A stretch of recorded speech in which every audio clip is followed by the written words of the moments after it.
An elaborate setting like this had to be considered because the couple who would be getting married soon were both from the professional background.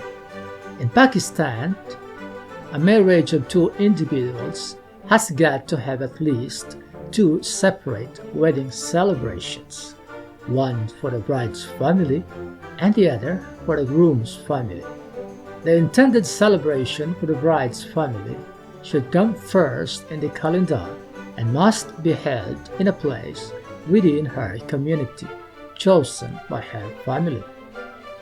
This function hall is the venue chosen by the bride's family, located in the city of Rawalpindi in the province of Punjab, close to the country's capital, Islamabad.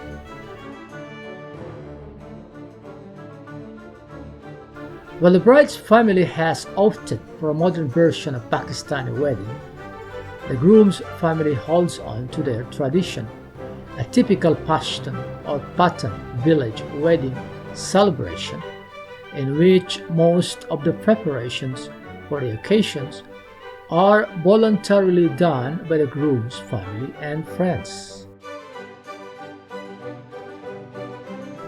For most of the people in this village, helping out in a wedding celebration like this is an obligation, whether the one getting married is a family member or not. Everyone is just happy to help out and celebrate the occasion. If you are new to this channel, please click the subscribe button to subscribe and notification bell icon to get notified of our new video. Today, the groom's family is going to Rawalpindi for the wedding celebration, or the wedding reception, if you will, intended for the bride's family. Everyone is now ready to join the convoy onto the venue to celebrate the wedding and meet the family members of the bride.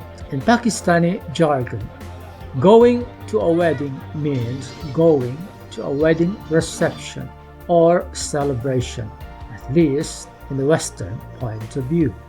It is because the wedding ceremonial rites, along with the signing of the marriage contract, should happen at least some days before the celebration in a closed-door affair, usually attended only by the marrying parties, along with the parents and their witnesses. In Islamic terminology, this procedure is called the Nikkah. This place is the groom's hometown. It is located in the village of Alu in the district of Katla, Madan, province of Khyber Pakhtunkhwa, or the KPK, in the northern Pakistan. Travel time from this village to the wedding venue is about 4 hours, including some traffic delays. The convoy will pass through adjacent villages before getting into the main motorway that leads to the city of Rawalpindi.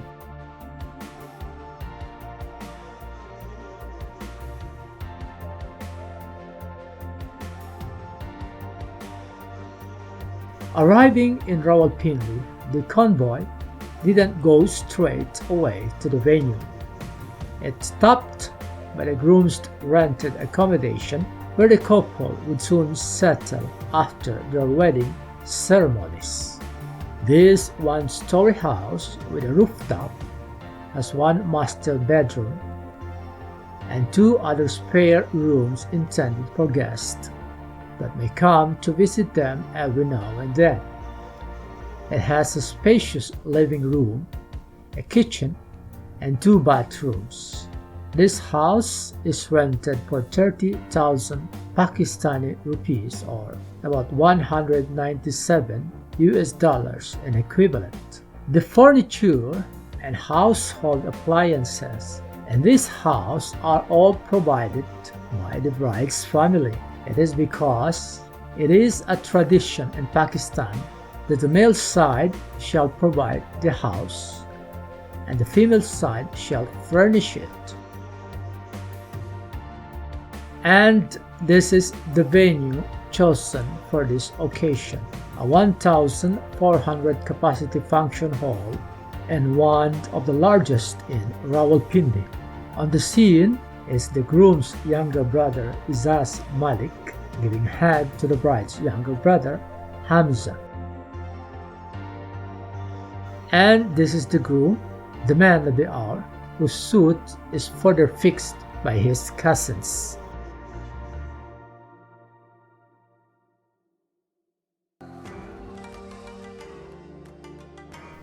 Born to a school teacher mother and a retired soldier father, Major Asad Malik rose from a village schoolboy to a medical doctor, specializing in nuclear medicine in the Pakistan Army.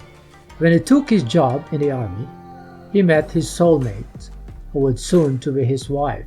Just like him, she is also a medical doctor.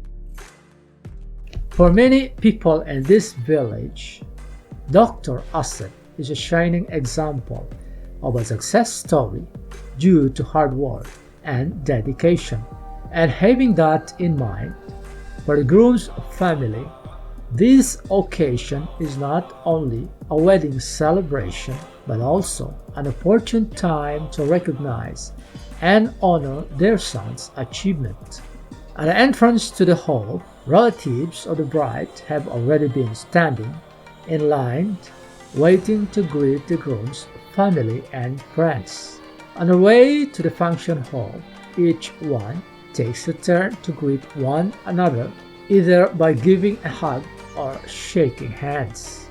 This very gesture is one of the pillars of a Pakistani wedding tradition.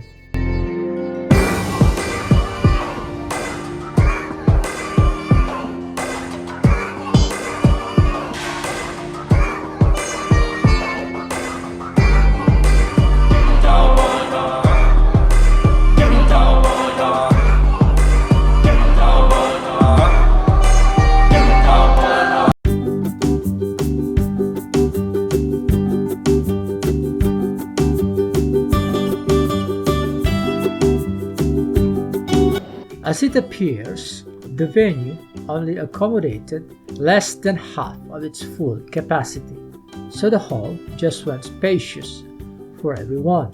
While a function hall wedding is available in most parts of Pakistan, it is not often that the groom's family attendees are able to witness a wedding reception like this. A sophisticated setting with all the elegant amenities on display is a rare spectacle for most of the villagers like them. For many of these people, this is a scenario that they just had to adjust, as it is too different from the wedding tradition that they have been used to in their village. As we can see around here, this occasion seems to have no announced order of the program, no congratulation speeches by well-wishers for both of the marrying couple, and not even a speaker has stood up with a microphone to say something to the crowd. There isn't much things going on here except the meet and greet, taking of selfies, and the dinner, of course. As a matter of fact, this rostrum is just being placed around here because it won't serve any purpose. يا شيخ رأيكم بهذا المكان؟ المكان جيد ما شاء الله. المكان جيد؟ كان رائع. الحمد لله. Among the most important guests attending this event is the groom's best friend, Sheikh Abdul Wahab. And as it is always used to be with the conservative Pashtun people, a wedding people attended by both sexes will have to be separated into two, one for females and the other for males. This is because the women are not allowed to mingle with men in public.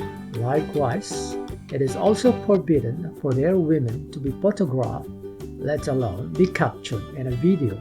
In fact, even a mere mention of the bride's name in this video is strictly prohibited. Furthermore, being a military man, the groom is forbidden to speak a word on camera without prior authority. This is the reason why not an image of a woman is shown in this video. Likewise, any word that may come out from the groom or from any other military persons in attendance is muted. This is all about respect for these people's culture and tradition, and this is the meaning for this occasion.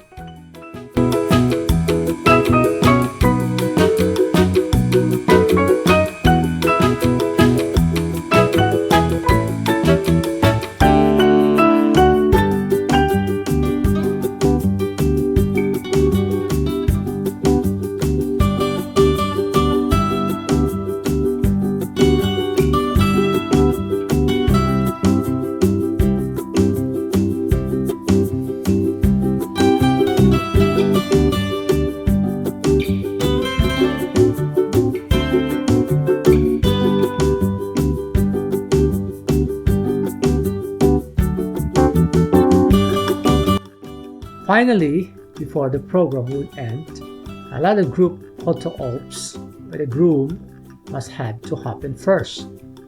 In this group photo, the groom's closest male family members must have to share the spotlight with the most important person in this occasion. Traditionally, a Pashtun groom does not wear a coat and tie for a wedding suit.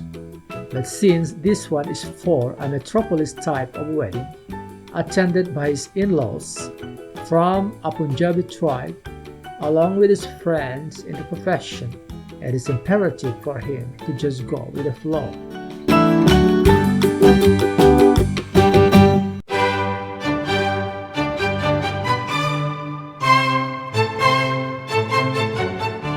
However, there is more fun in the village wedding.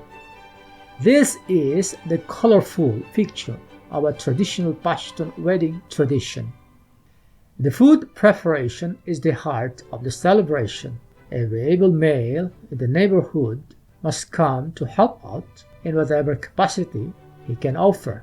Every task in the backyard kitchen, from the soaking of rice with water until it is cooked, to the cutting and frying of the meat, as well as mixing the spices for the favorite Pakistani biryani dish, is all done with labor of love.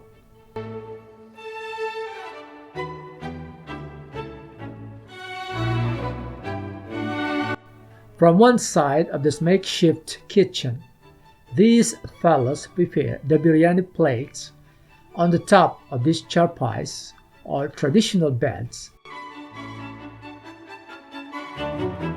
and later to be passed on to the food servers waiting on the other side of the fence. The waiters will then distribute the plates into scattered dining places where guests are seated waiting to be served. The serving of the food shall continue until the last guest has eaten. In every occasion like this, people around the neighborhood offer their guest houses as receiving or dining places. This guest house next door, for example, is always offered as receiving place whenever a large gathering of people happens. Besides this one, there are 3 other places that are being used to receive guests for this occasion.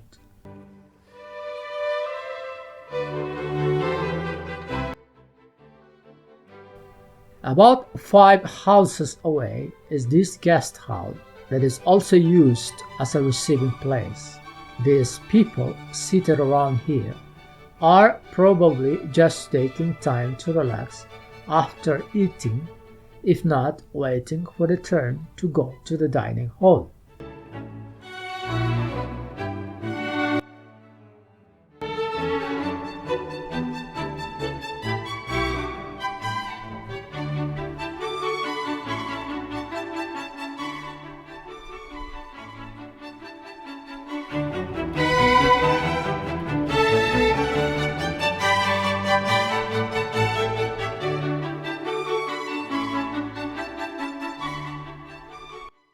Just at the back of this guest house is this rented giant tent for a dining place. This one though is a bit different. This rented tent comes with the serving waiters as part of the rent package, but the food they serve comes from another makeshift kitchen not far behind.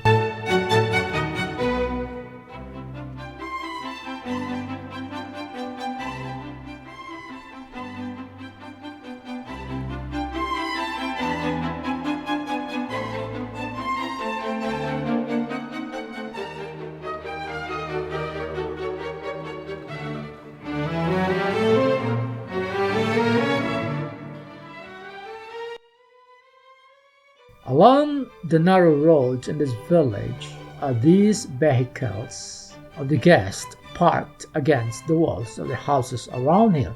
These riding guests came all the way from other villages nearby.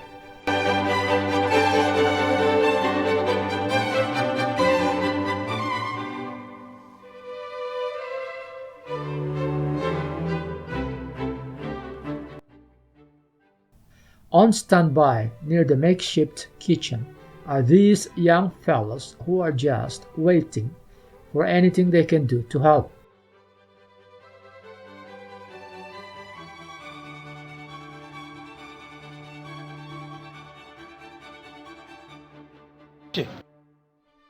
And the groom, now finally dressed in his traditional Pashtun wedding outfit, has to move around to personally welcome his guest in all receiving places and likewise accommodate some picture-taking requests. Indeed, the Pashtun village wedding scenario does not only speak of the festive character of their culture, it also speaks of the community's cohesion that has been kept alive from generation to generation. Besides their welcoming disposition, there is an unwritten obligation to extend help when somebody needs it. But if there are people who deserve more recognition for helping out to make the occasion a success, the people behind the food preparation deserve more applause. These people are just happy to help out quietly behind the scene.